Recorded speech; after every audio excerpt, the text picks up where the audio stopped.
Hello and welcome to a guided tour of Fort de Vaux. It's a 5-flag conquest map with the Germans spawning on the left in the blue zone and the French spawning on the right in the red zone. And poor old Fort de Vaux has taken quite a pounding. Some of its outer walls are still standing, but most of them are just rubble and dirt.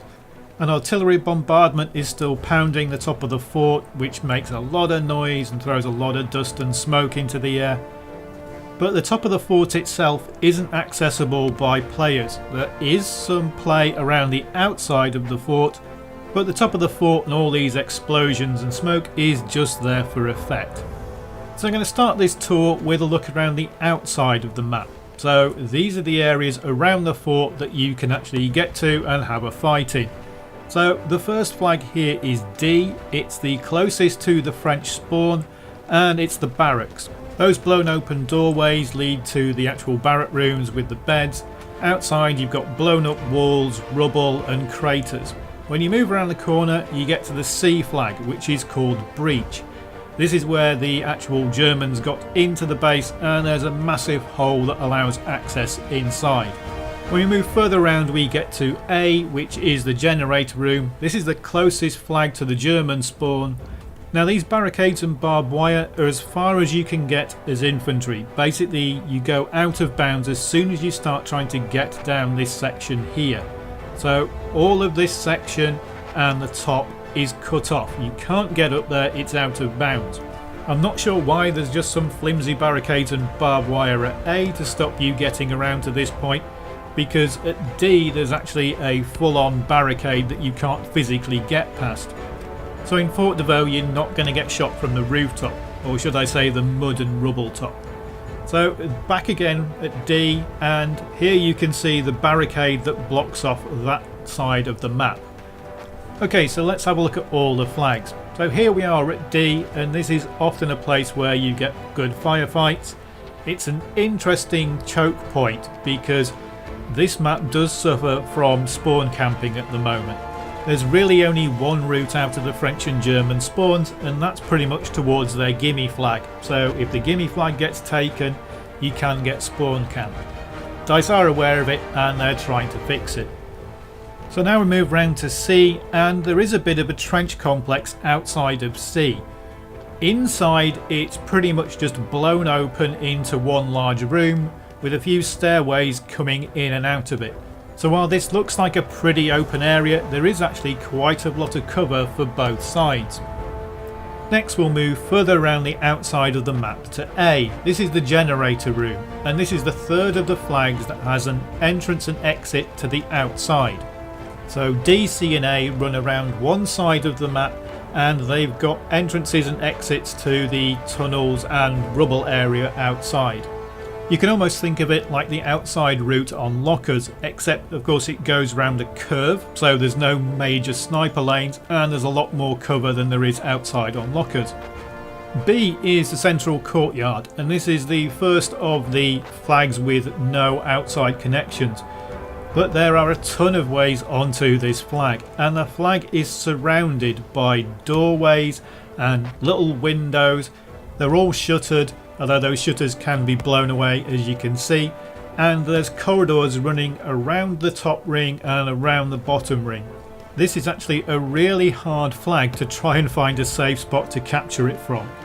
Fortunately you can't get shot from above, so all you have to worry about is the dozens of windows and doorways.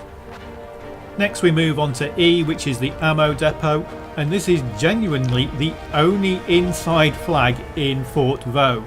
You've got 3 flags that connect to the outside, you've got the courtyard which is open, and then you've got this flag which is the only one basically stuck in a room.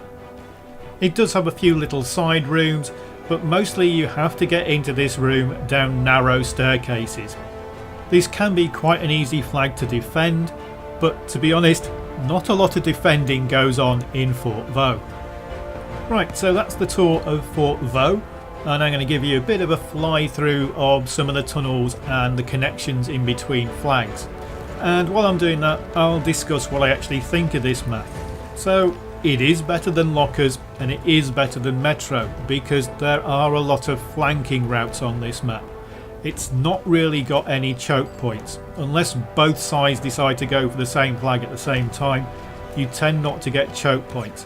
This does mean that it's really a version of Lockers where you've got more chance of being shot in the back.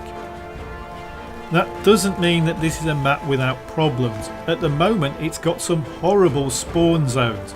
So if you try spawning at E, oftentimes it will spawn you outside near D for no apparent reason. And then in the exact opposite circumstance, if you spawn at B, sometimes it will spawn you right on the flag.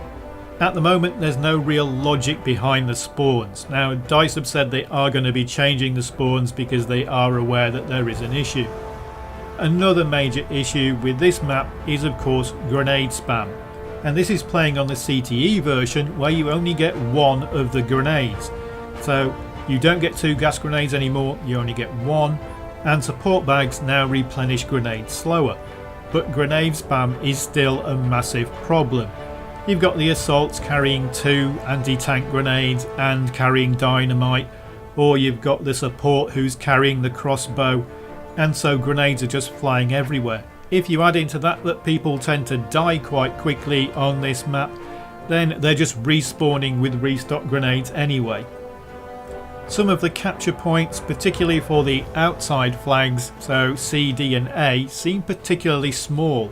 So you do have to group up actually on the flag, which of course makes you grenade targets, because if you can see that the flag is being lost, you can just throw grenades at it because you know they've got to be near the flag.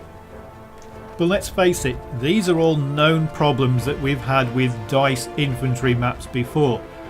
DICE likes to do infantry maps that are basically indoors. Now, Metro didn't really work, Lockers didn't really work.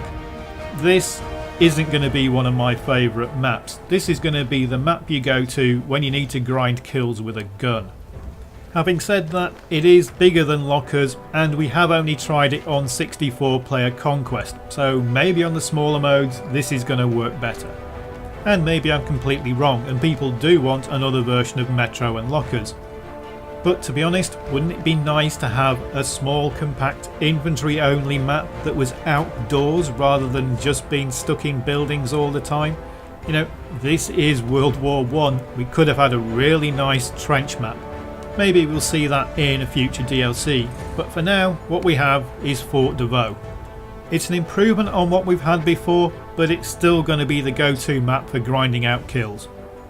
Thanks for watching.